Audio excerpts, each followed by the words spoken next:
Bonjour à tous. Donc, vous rentrez petit à petit dans la salle principale. Merci de nous rejoindre aujourd'hui. Nous sommes avec Gwenaëlle Dupérou, qui est psychologue. Et aujourd'hui, elle vient nous parler de nos ados qui font face à la puberté. Et elle va nous expliquer un peu plus de quoi il s'agit. Donc, vous avez pour poser des questions le chat qui apparaît. Je vais vous mettre un message dedans pour que vous ayez une petite icône qui apparaisse. Si vous voulez nous poser des questions, n'hésitez pas à utiliser le chat. Et Gwenaëlle, tu peux commencer ta présentation. Très bien. Bonjour à tous.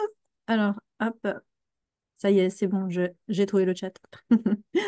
Bonjour à tous. Donc, moi, c'est Gwenaëlle Dupérou. Je suis psychologue clinicienne et aujourd'hui, en l'espace de quelques minutes, on va essayer de parler un petit peu de nos ados et de la puberté, essayer de comprendre justement de quoi il s'agit. Alors, j'espère que tout le monde m'entend bien. On va essayer de répondre au maximum de questions, je pense, à la fin. Et on va d'abord expliquer ce qu'est la puberté. Alors, hop. Alors, on va commencer par une petite définition. On va parler évidemment, on va différencier les filles et les garçons. On va parler évidemment de la puberté et de la psychologie. À la puberté, on a l'éveil à la sexualité, donc c'est important évidemment d'en discuter. Évidemment, les émotions et quelques petites préconisations pour passer cette phase-là avec nos enfants dans dans les meilleurs auspices. Alors, petite définition au niveau de la puberté. Alors, définition très limite, simplement pour vraiment aller vite. Donc, la puberté, c'est une période de l'adolescence. Et dans cette période, en fait, c'est la maturité des organes reproducteurs, hein. Donc, on parle beaucoup de cette charge hormonale pendant l'adolescence. Donc, c'est le système reproducteur qui est contrôlé par les hormones et qui grandit progressivement, qui mûrit. Et forcément, ça va créer plein de changements. Donc, c'est une période j'allais dire, de l'enfant, de l'adolescence, où il y a des développements de caractéristiques physiques et intellectuelles qui vont grandir, et émotionnelles, bien sûr. Les enfants deviennent petit à petit des adultes physiquement, et ça va créer beaucoup de chamboulements. Alors, on va commencer avec la puberté chez les garçons. Alors, chez les garçons, il y a plusieurs stades, hein, toujours, chez les filles aussi. Euh, En moyenne, on parle bien de moyenne parce que vous avez effectivement des pubertés plus précoces ou plus tardives selon les enfants. La moyenne, c'est entre 10 et 14 ans. Alors, 10 et 14 ans, sachant que chez les garçons, la croissance, pareil, grosso modo, s'arrête vers 18 ans, on va percevoir plein de changements. Donc, ça correspond à peu près au moment où ils sont au collège. Vous savez, quand ils arrivent, ils sortent de l'école primaire, ils sont tout petits, ils ressortent du collège, ils vont au lycée, ils ressemblent un peu plus à des hommes. Alors, il se passe plein de choses pendant cette période-là. La voix mue, effectivement, les organes reproducteurs grandissent, donc développement des testicules pour les garçons et allongement du pénis, hein, entre 11 et 13 ans. Alors, développement des vésicules séminales et de la prostate, hein, on parlait tout à l'heure du fait que la puberté, c'était en effet l'évolution progressive des organes reproducteurs. Donc, forcément, tout ce qui se passe, tous les organes qui sont associés vont également se développer. Donc, chez les garçons, on va bien parler effectivement de la prostate et des vésicules séminales. Et les poils arrivent aussi progressivement. Alors, pas tous en même temps. Chez les garçons, ça va d'abord effectivement être sous les aisselles, un peu plus les jambes, évidemment le pubis. Et un peu plus tard, on va avoir le torse, le visage. Alors, le torse peut-être un peu plus tard encore, mais le visage chez les garçons. Et ça commence, tous ces éléments qui sont visibles vont arriver à peu près 2 ans après le début du petit chamboulement de la puberté. Donc, aux alentours de 12 13 ans, on va commencer à avoir un petit peu tout ça. Alors, on s'aperçoit aussi que nos ados transpirent beaucoup plus fort, avec des odeurs beaucoup plus prononcées, justement par rapport à tous ces états de changement. On va avoir ces petits inconvénients, autant pour eux que pour les proches, j'ai envie de dire. Donc, c'est vrai que ça peut être assez impressionnant. Hein, ils commencent à transpirer, ils commencent à sentir un peu sous les aisselles, les pieds, etc. Arrive malheureusement pour certains une acné qui peut être un peu dévastatrice aussi. D'autres en ont très peu, mais en tous les cas, effectivement, la texture de la peau va changer, va évoluer pendant cette période-là.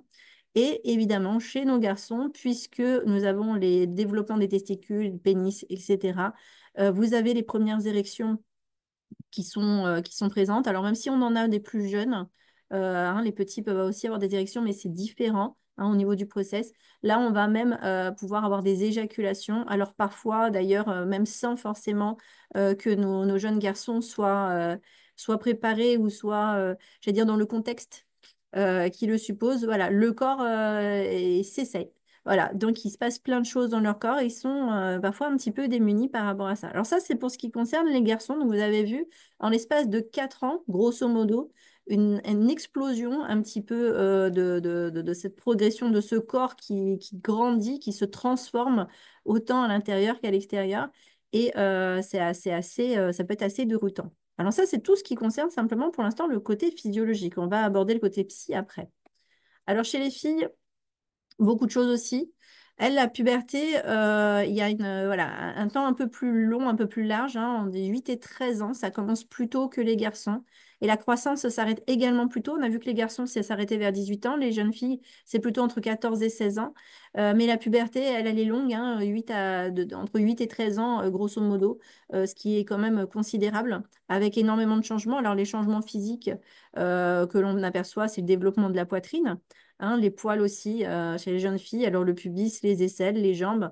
Donc ça, c'est aussi peut-être des choses qui peuvent complexer. La transpiration, autant chez les filles que les garçons. Ne pas penser qu'il n'y a que les garçons qui commencent à sentir des pieds ou quoi. En fait, non, les filles aussi ont malheureusement cette explosion-là. L'acné, pour leur plus grand malheur.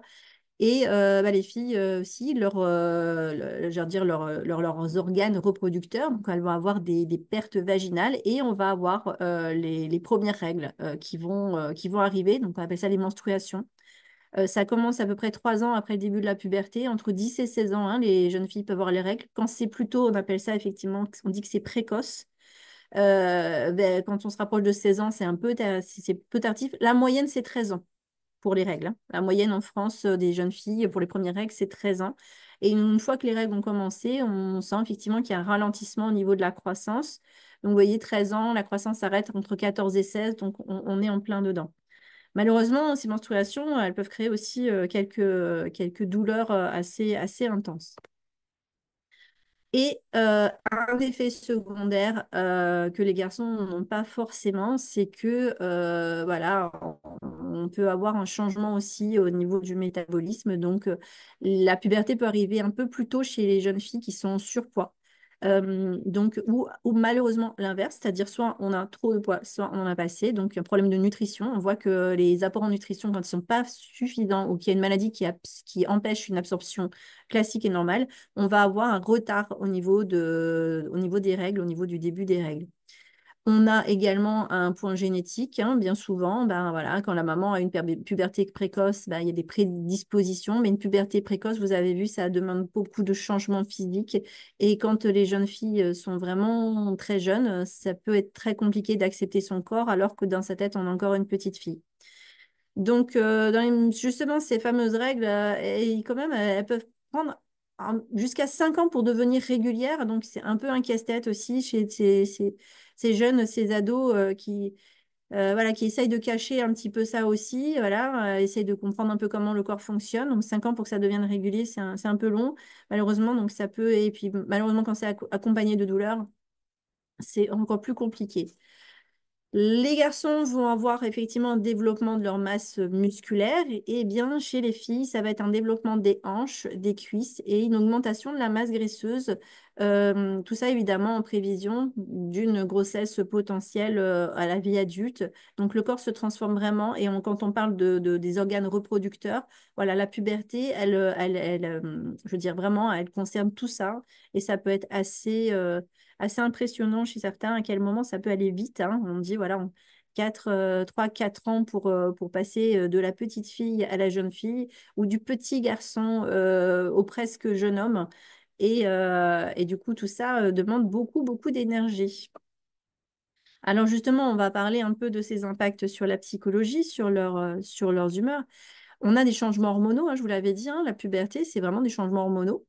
Donc, ça va toucher plein de champs. Évidemment, les humeurs qui peuvent être variables, des moments où ils vont être très euphoriques, à des moments où ils vont être totalement taciturnes et même tristes. On va avoir du stress, il peut y avoir des moments de colère aussi.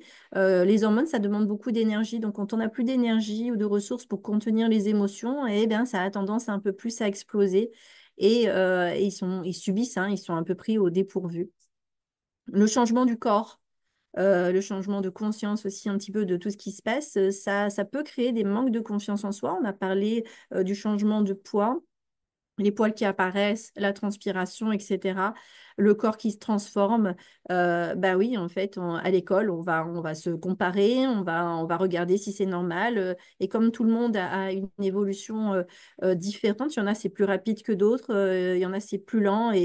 Et forcément, ben, il peut y avoir des petits désagréments au niveau des humeurs, au niveau de la confiance en soi, parce qu'on ne sait pas trop justement quelle est la bonne référence. Donc, les jeunes essayent de découvrir leur identité malgré tout. Donc, ils essayent d'affirmer un peu plus ce qu'ils comprennent de la vie, ce qu'ils comprennent d'eux, même si c'est très compliqué et que ça va très, très vite. Et ils sont forcément un peu plus à fleur de peau et on se rend compte effectivement que l'émotivité est quand même assez forte. Alors, autant chez les filles que chez les garçons, hein, parce qu'on parle souvent des filles qui vont pleurer facilement, mais les garçons aussi, ils ne sont pas en reste. Et sauf qu'ils le cachent un peu plus, malheureusement c'est pas encore tout à fait acceptable par les autres. Donc, ils ont tendance à se cacher, les garçons, parce qu'effectivement, eux, ils ont un corps qui devient celui d'un homme. Et il y a encore pas mal d'anciens codes de société qui nous disent que les garçons doivent être solides. Et malheureusement, ils cachent aussi tout ce stress et toute cette émotivité. Alors, très important, évidemment, parce que qui dit évolution des organes reproducteurs dit forcément qu'il y a un éveil à la sexualité qui arrive. Hein. Les premières expériences sexuelles se font à travers la découverte de son propre corps. Donc, on va avoir évidemment apparaître la masturbation, hein, se découvre son corps de façon totalement naturelle. Et ça, c'est pareil, c'est variable d'un jeune à l'autre. Il y en a qui vont avoir besoin de le faire beaucoup, il y en a qui vont avoir besoin de le faire que très peu. Donc, il n'y a pas de normes véritablement, sauf évidemment quand ça devient une obsession, mais ça, c'est un autre souci. Mais la masturbation est tout à fait naturelle chez les ados. Ça permet de pouvoir aussi comprendre comment leur corps fonctionne et puis surtout de pouvoir être prêt quand bah, le partage se propose. Donc, j'ai fait un petit point très important justement sur le rôle des parents, des proches, des référents, peu importe effectivement le statut, mais à partir du moment où vous êtes dans l'entourage de l'enfant, du jeune adolescent qui découvre son corps et qui voit son corps évidemment grandir et avoir des envies, commencer à avoir des envies, il est très important de transmettre les bonnes, je vais dire le bon équilibre, vraiment les bonnes informations. Et ça commence par la question du consentement. Hein, on doit leur expliquer ce qu'est le consentement. Il n'y a pas d'obligation parce que le corps se transforme de forcément passer à des actes sur lesquels ils ne sont pas prêts, sur lesquels ils peuvent être mal à l'aise ou effectivement traumatisés par la suite. Donc, c'est très important de leur parler du consentement. Donc, un accord volontaire et éclairé hein, de chacune des participants. Chacun des participants, des parties participantes, c'est important et ça doit être exprimé par des mots et des actions favorables avant et pendant. C'est-à-dire qu'on peut très bien avoir envie et puis finalement sur le fait accompli se dire non, non, non, je ne suis pas prêt. Et ça, c'est très important que ce soit bien compris par les jeunes pour pas que ce soit vécu comme une agression ou considéré malheureusement et que ce soit une agression. Donc, sa transmission, ne pas perdre de vue que même s'ils vous paraissent jeunes ou voire petits, ben, puisqu'il y a un développement des organes et du corps, ben, les envies vont avec, forcément. Hormonalement parlant, le corps se prépare autant sur le corps que dans la tête. Donc, leur expliquer également ce qu'est une infection sexuellement transmissibles ou celles qui sont transmises par le sang, hein, que ce soit par des relations sexuelles ou du coup génitales, parce que malheureusement nos jeunes sont voués à regarder les réseaux sociaux et ils ont forcément malheureusement j'allais dire un premier rapport à la sexualité qui n'est pas forcément très léger et on peut avoir parfois des actes assez développés assez tôt. Donc c'est important de leur parler aussi des risques qu'ils encourent. Dans les transmissions, évidemment, quelque chose un peu plus léger, les protections qui existent parce que le passage à l'acte peut arriver suite à cette puberté. Donc voilà, les préservatifs qui soient masculins, féminins, les digues dentaires pour la même protection. Et sur un côté plus léger quand même, effectivement, pouvoir leur transmettre tous les codes et les règles d'hygiène, puisqu'ils ont une transpiration qui est plus importante pour éviter, pareil, type d'infection. C'est important de leur montrer comment on fait et quels produits existent.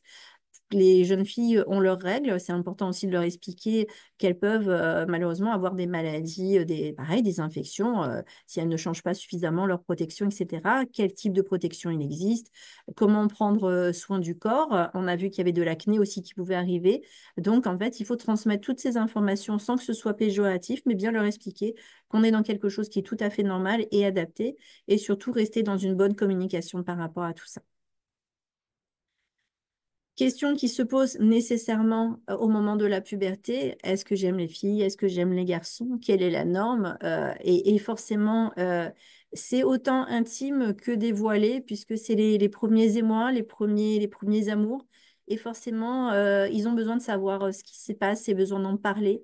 L'attirance sexuelle ou amoureuse qui est ressentie envers les autres, voilà, ça peut être variable et ça se cherche. C'est-à-dire, voilà, on essaie de savoir un petit peu dans quelle tendance on est pour aussi être à l'aise et en accord avec soi.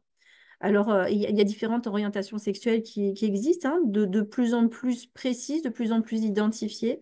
Et c'est important aussi que le jeune puisse se sentir, je veux dire, totalement entendu et entendable dans ses propositions, dans sa réflexion, dans son ressenti, parce que parfois il y a une réflexion, parfois c'est juste un fait. Je veux dire, voilà, ils réfléchissent pas tous, parfois juste ils le savent, mais ils ont besoin de savoir que c'est entendable pour éviter de se mettre en difficulté sur le plan psychologique ou physique.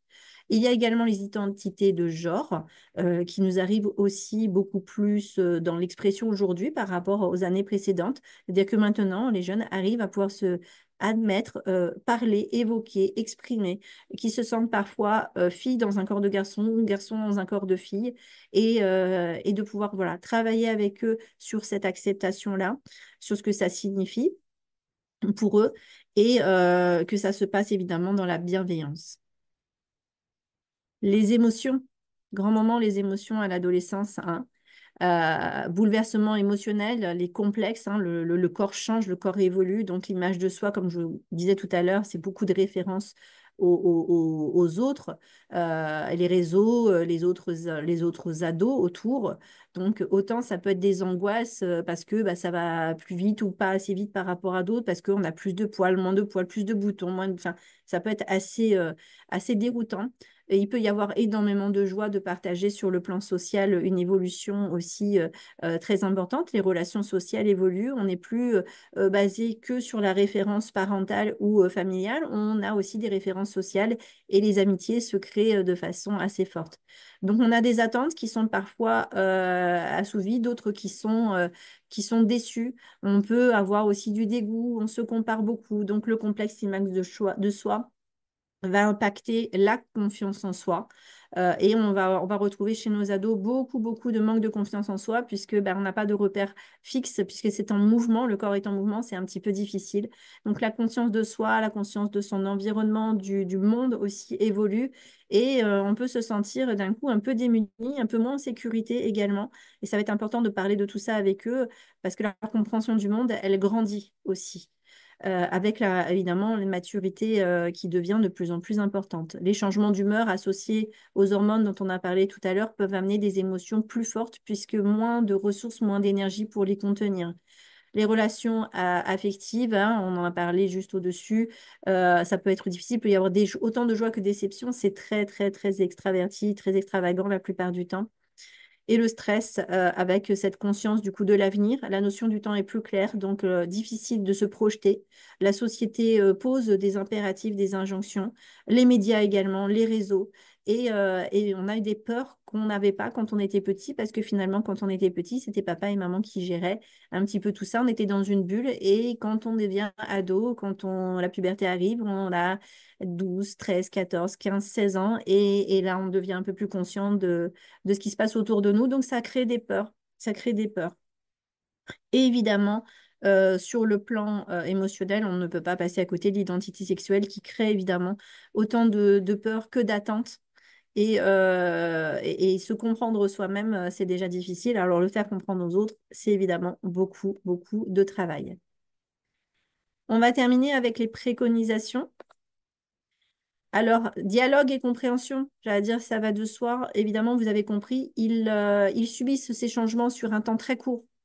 Un temps très court avec une énergie qui est bouleversée, avec une compréhension qui devient plus forte au niveau du monde, un corps qui doit devenir le leur, une identité qui doit devenir la leur. Et c'est pas forcément évident. Il y a beaucoup d'obstacles face à ça.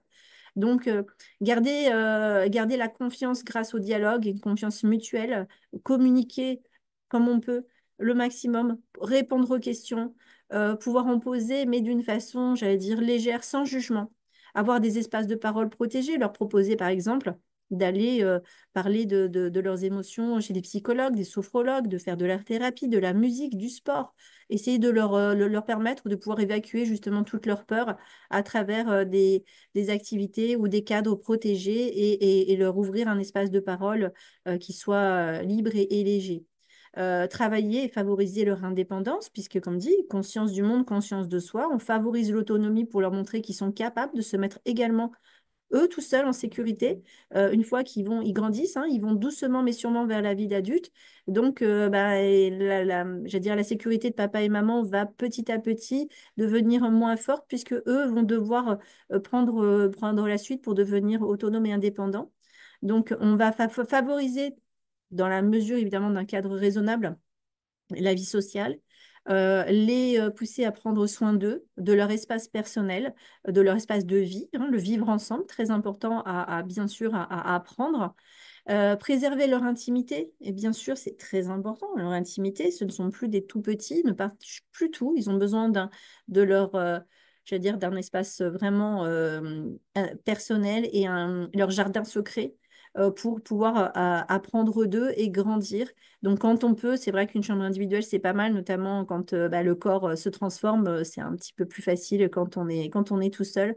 Avoir des moments tout seul, même si ça stresse toujours un peu les parents, de les voir s'isoler, c'est des temps qui sont utiles pour eux, justement, pour se recentrer, pour se poser les bonnes questions, pour pouvoir aussi se projeter, avoir une vie imaginaire, avoir des envies. Donc, les temps seuls à l'adolescence sont forcément positifs. Alors, évidemment, pas à 100% du temps, mais les temps seuls sont nécessaires, hein, à ne pas vouloir éliminer à tout prix, mais pareil, les nuancer pour que ça suive leur évolution. Alors les journaux intimes, qui peuvent être très très importants aussi pour pouvoir déposer tout leur stress. Évidemment, qui dit intime dit qu'on ne va pas les lire parce que ça correspond à un sentiment qui c'est sur l'instant T. Donc, il est hors de question pour les parents d'avoir une interprétation qui dépasse l'entendement en regardant ce qui se passe dans le journal intime. Partager votre expérience aussi, c'est leur permettre de se sentir compris, de peut-être voir que c'est normal et de s'en sentir finalement beaucoup plus apaisés si ils entendent que ben voilà, tout le monde passe par là et qu'on peut comprendre que ça peut être fatigant et qu'ils peuvent se poser plein de questions. Donc, garder une écoute active, c'est aussi pouvoir proposer un cadre rassurant. Et pourquoi pas partager, comme on dit, des petites anecdotes de vie avec nos jeunes en pleine puberté, en pleine expansion. Alors, Merci. ça a été très, très, très rapide, hein, mais c'est difficile de faire le tour. Il y aurait tellement de choses à en dire. Alors, je vais essayer de regarder rapidement les questions si je peux vous aider, à moins que tu en aies vu, Julie. Alors, il y a eu une personne qui nous disait que son fils, elle lui avait montré la vidéo de thé qui explique le consentement et qui est Oui, très bien. effectivement bien faite, qu'on utilise des fois en mutualité. Et après, nous avons un autre commentaire. Si un adolescent s'isole pour jouer aux jeux vidéo pendant des heures et refuse de faire sa chambre, faut-il laisser faire? Si on n'appuie pas, il ne le fera jamais. Point. Alors là, ça revient effectivement à la question du cadre dont je parlais tout à l'heure. Le fait de les mettre aussi dans un cadre de sécurité et de transmettre, c'est le aussi pour leur transmettre bah, ce que vous avez, vous, appris en tant qu'adulte avec votre propre expérience. S'isoler, c'est une chose, comme je vous l'ai dit, ils ont besoin d'un temps pour eux. Mais voilà, les jeux vidéo, ça reste des écrans. Voilà, donc il y a forcément un cadre à respecter, le vivre ensemble en fait partie. Il y a des normes par rapport aux âges, je dis même par rapport à tous les âges, j'ai envie de dire, parce que même les adultes devraient faire attention à ça.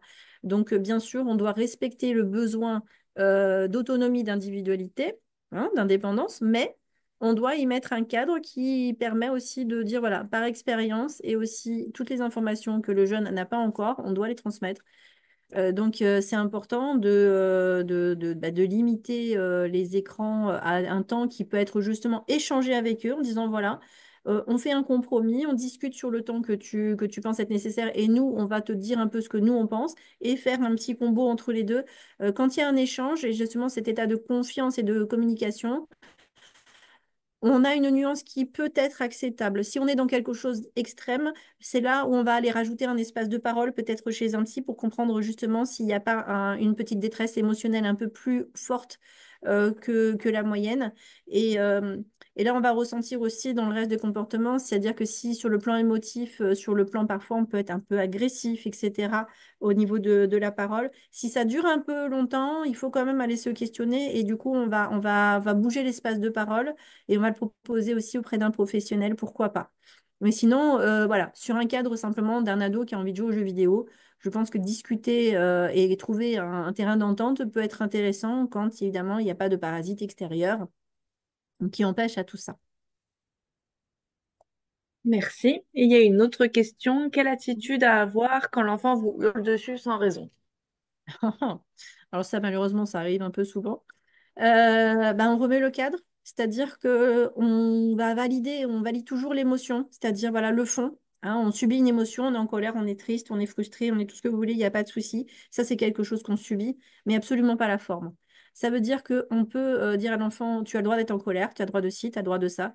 Par contre, il y a forcément plusieurs moyens de pouvoir passer ta colère autrement et trouver des outils ensemble justement pour que ça ne soit pas quelque chose qui impacte l'autre. Hein. Vous jetez sa colère à la figure n'est certainement pas un moyen de s'en débarrasser, ça ne marche pas. En général, ça a plutôt tendance à générer la colère de l'autre côté. Donc, c'est important au moment de calme, de reprendre et dire, bon, bah voilà, là, c'était trop, les règles de vie ne sont pas respectées.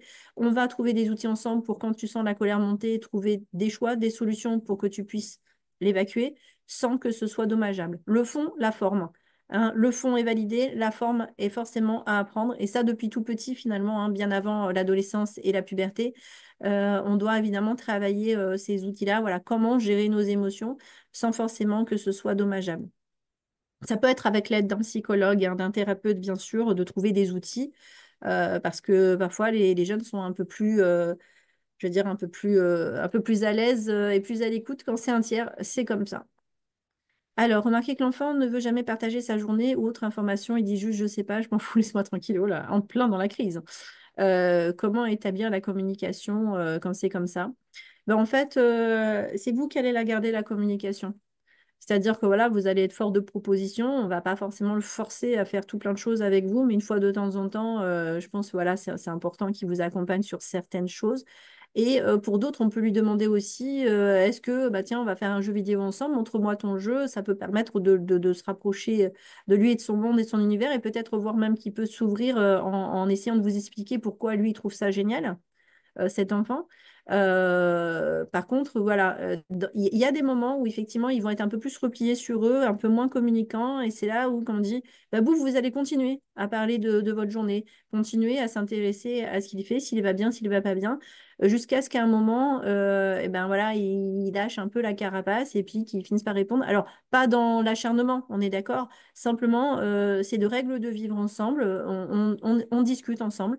Vous n'allez pas vous arrêter de discuter parce que lui n'est pas disponible à ce moment-là. Vous allez continuer justement à lui montrer quelque chose de léger pour faire en sorte que, bah, à un moment, il puisse vous rejoindre. Mais c'est vrai que ce sont des phases qui peuvent être assez longues et assez lourdes pour les parents parce qu'on a l'impression qu'il y a quand même un gros silence. Mais voilà, vous continuez à parler de votre vie, de votre journée, de ce que vous aimez, de ce que vous n'aimez pas, etc. Simplement pour un moment, il va lâcher dans cette adolescence qui dure quand même quelques années. Il va finir par raccrocher un petit peu aussi l'information et discuter avec vous. Mais on me dit, rejoindre parfois un peu sur leur domaine. Ils peuvent être surpris, mais du coup, ça va valoriser un peu. Ils vont vous montrer, vous expliquer ce que eux ils savent et que ils pensent que vous ne savez pas. Et ça peut être des moments de partage assez sympas, même si c'est pas forcément une activité que vous adorez. Mais voilà, entrer un petit peu dans son monde. Ça, parfois, ça peut recréer une petite connexion qui peut être pas mal.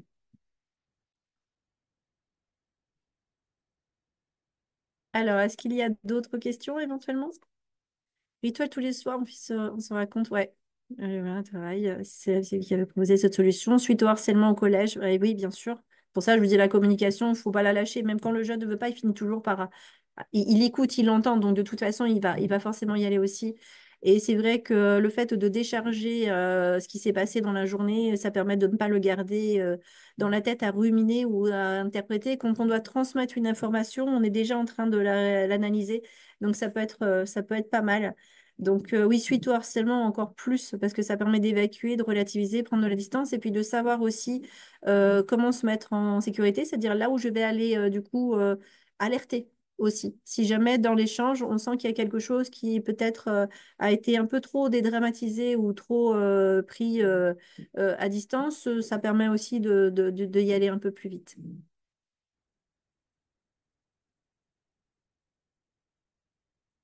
D'autres questions, éventuellement?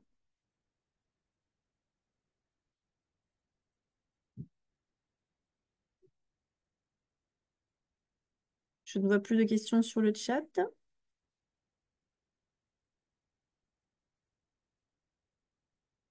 Alors, ne pas oublier. Hop, ça y est, j'ai les questions qui arrivent.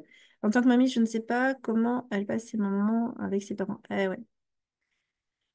Parfois, la personne confidente n'est pas forcément le parent. Ça peut être un ami, un oncle, une tante, un ami de la famille. Voilà, ça peut être effectivement les grands-parents aussi. À partir du moment où il y a un espace, c'est vrai qu'on a tendance à vouloir absolument que ce soit les parents parce que on a un côté famille un petit peu ancré dans nos traditions. Et pour autant, à tout moment, il y a un espace qui se crée, parfois chez un professeur, chez un surveillant, un animateur. Et peut-être que cet espace existe ailleurs et on n'en a pas forcément idée. C'est toujours intéressant de voir à quel point ils peuvent parler avec leurs amis ou avec d'autres personnes et être totalement éteints quand ils vont parler avec leurs parents. Mais deux espaces, comme je dis, la vie sociale commence à se construire. Et pour pouvoir aussi travailler, commencer à être indépendant, parfois ça crée une petite distance au niveau de la communication. Mais à partir du moment où ça existe quelque part, c'est toujours bénéfique. Si ça existe nulle part, c'est là on peut s'inquiéter par contre. Donc bah, c'est vrai que parfois on voit et parfois on ne voit pas. Mais les espaces sont pas toujours à la maison. Hein, les confidents, hein, comme je le dis, ça peut très bien être à l'école, un ami, un voisin. Et ça, parfois on le sait et parfois on le sait pas.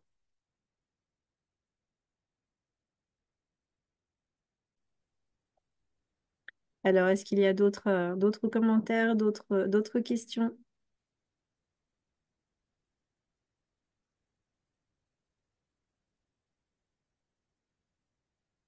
Alors, depuis 1 an, 2 ans et demi, je n'aurais plus savoir en occasion. Ah bah oui. Et oui, oui, c'est vrai que du coup, le rapport avec les grands-parents à l'adolescence, il commence à être un peu plus distant. Alors, soit ils surinvestissent les grands-parents parce que chez les parents, c'est plus compliqué, soit, eh ben oui, c'est la vie sociale qui va prendre la place. Ils grandissent. Ils ont besoin aussi d'avoir des références qui sortent de la famille autre. Donc, les amis vont devenir quelque chose d'extraordinaire, avec évidemment, malheureusement, toutes les souffrances que ça peut apporter aussi avec les conflits qu'ils ont. Chaque jour, j'ai envie de dire aussi. Mais ça leur apprend à vivre en société dans un cadre peut-être plus réduit, puisque c'est celui, pour le coup, de l'école ou des activités extrascolaires. Mais c'est vrai que ce sont des moments où ils sont beaucoup plus portés vers l'extérieur, portés vers les amis. Et même se questionner sur ce qui se passe chez les autres et dans les détresses aussi de leurs amis pour comprendre un peu mieux le monde et ils s'entraident, hein. Ils s'entraident. Attendre qu'elle grandisse, oui. Ils reviennent, voilà. S'il y a eu une bonne entente, s'il y a eu un bon lien avec, ça va, voilà. Ils reviennent à la famille naturellement en post-adolescence parce que bah, ça fait partie des racines et si, voilà, si le lien était de qualité, il n'est pas perdu, il est juste transformé là pour l'instant. À l'adolescence, mon fils a perdu confiance en lui, comment l'aider en plan spirituel. Alors, ça, on le dit à l'adolescence, hein, vous avez vu, c'est ce que j'avais noté. L'émotivité, prendre vraiment perdre la confiance parce on se compare, le corps se transforme, il est en mouvement permanent, les références n'arrêtent pas de changer, ils arrivent à comprendre de plus en plus de choses, c'est compliqué. Donc, c'est vrai que quand il y a un problème de confiance, il y a des outils aussi, des activités extrascolaires aident à maîtriser certaines actions, certaines choses, et ça peut les valoriser. Et puis, ben, je me dis peut-être espace de parole pour permettre d'avoir un petit peu des outils pour gérer les émotions et comprendre un peu mieux ce qui se passe dans le cheminement et dans le fil de pensée. Voilà, plusieurs petites pistes éventuellement à explorer. Le répéter sans arrêt, et confiance, tout va bien, malheureusement, ça ne suffit pas. Il faut qu'ils puissent avoir des repères personnels sur lesquels s'appuyer pour pouvoir faire grandir cette confiance et la reconstruire. Puisque, comme je dis, il est en mouvement, donc il est obligé de reconstruire sur quelque chose qui bouge tout le temps. C'est pas évident, évident. D'où le fait d'être de parfois les activités extrascolaires permettent de maîtriser certaines actions et finalement, ils vont se sentir à l'aise sur un champ. Si la sensibilité est un peu forte, ça arrive chez certains de nos ados, un petit espace de parole avec des outils à travers, voilà, ça peut être le psy, l'art-thérapie, la musique, la sophrologie, par exemple, et hop, ça revient un petit peu derrière. Alors, donne un exemple, deux grand-mères. Une a voulu prendre des nouvelles chaque jour et je voulais m'enfuir, bah oui. Et l'autre continue à mener sa vie chargée intéressante et finalement, c'est moi qui l'appelle souvent. Oui, parce qu'on est sur une communication qui, comme je disais tout à l'heure, il ne faut pas être dans l'acharnement. L'acharnement, voilà, on ne doit pas être. Si on cherche toujours à aller chercher des réponses que les ados n'ont pas eux-mêmes. En fait, si vous demandez toute la journée s'ils vont bien ou pourquoi ils vont pas bien, le pourquoi, ils peuvent pas répondre. Ils subissent des variations émotionnelles en permanence. Donc, être bien, pas bien, c'est aussi très compliqué à pouvoir déceler. Donc oui, finalement, les personnes qui vont être, je vais dire, peuvent paraître, alors c'est de la bienveillance, mais très intrusif parfois, ben, on a tendance à dire, moi j'essaie déjà de me comprendre moi, donc je te le dirai quand je serai, et on a tendance évidemment à prendre un peu de distance, alors que les personnes qui finalement vont considérer que la vie est en mouvement aussi pour eux, ben, l'échange, il est beaucoup plus constructif. Et ça, c'est des questions de tempérament, malheureusement, mais la bienveillance reste dans les deux, avoir envie de nouvelles de l'autre, et notamment du petit enfant, et savoir s'il va bien, bah, c'est de la bienveillance, mais pas la même étape de vie, donc pas le même fil de pensée, c'est pas forcément évident. Alors, la communication, c'est bien, l'exemple, c'est bien aussi, tout à fait. Leur parler de votre expérience, notamment au niveau des émotions, sans négliger ce que eux vont déposer, c'est-à-dire qu'en fait, si vous rebondissez que pour parler de vous, ça va pas marcher. Et ça, ils vont le sentir direct. Ils ont besoin que vous parliez d'eux à travers vous.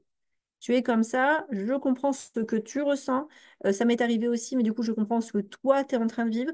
En fait, il faut à chaque fois refaire bien le lien avec leur situation concrète et réelle actuelle, parce que sinon, ils auront l'impression que vous ramenez tout à vous. Et les ados sont très forts pour avoir ces idées-là, cette interprétation. Même si vous voulez leur montrer quelque chose, il faut toujours à chaque fois refaire le lien avec eux. Ils sont centrés sur eux justement parce qu'ils essayent de se comprendre et que c'est pas stable, vous l'avez compris.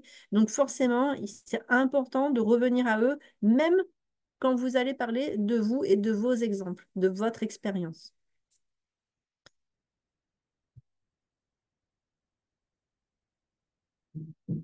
Et oui, oui, comme je dis, il faut en fait être dans la nuance, hein. Je lis ce que, voilà, gérer l'absence et s'éloignant en espérant qu'elle revienne. En fait, il faut rester, faut garder la porte ouverte et le faire savoir, sans se dire passe la porte forcément.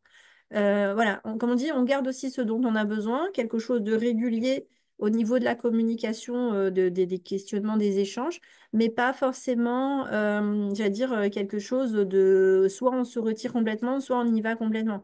Voilà, il faut de la nuance. Il faut de la nuance, mais quelque chose qui permette d'avoir un espace de libre, mais pas quelque chose de binaire qui est tout ou rien.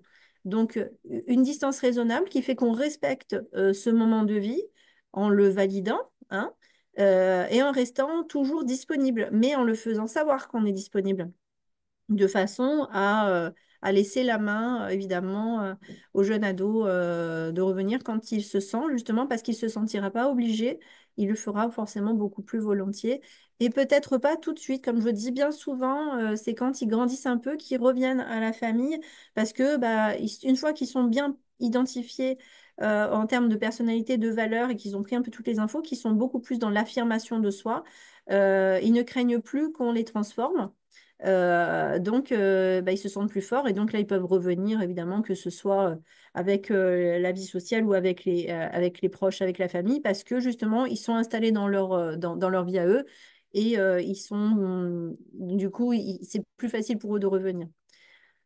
Euh, Ça suffit pour la sentir proche, oui, parce qu'en fait, vous déposez, voilà, lui dire que oui, mais ça, vous déposez ce que vous ressentez sans lui imposer. Et c'est quelque chose qui lui laisse cette liberté, comme je dis, de comprendre déjà qui elle est, de se construire. Et qu'on dit, une fois qu'ils sont construits, voilà, ils se sentent j'allais dire moins fragiles et moins dans l'obligation aussi de correspondre à ce qu'on attend, et moins contraints. C'est ce qui fait qu'au départ, ils ont tendance à mettre une distance et après, ils reviennent parce que simplement, une fois qu'ils sont sur deux, bah, c'est beaucoup mieux, quoi. Ils sont plus à l'aise dans toutes les communications et c'est beaucoup plus léger.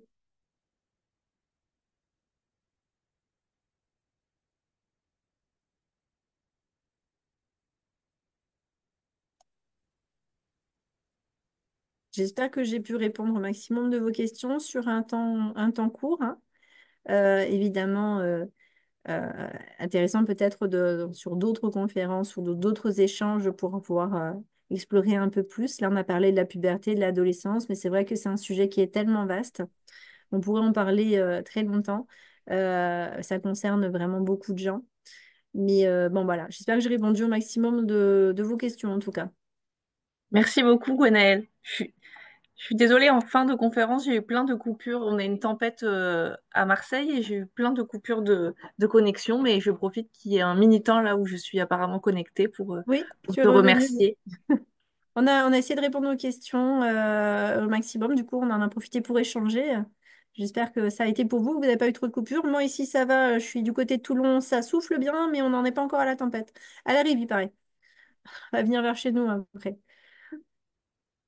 Merci beaucoup, merci à tous et je vous remets le lien pour le questionnaire de satisfaction pour ceux qui ne l'ont pas encore complété. Merci beaucoup. Merci à tous. Une bonne fin de journée.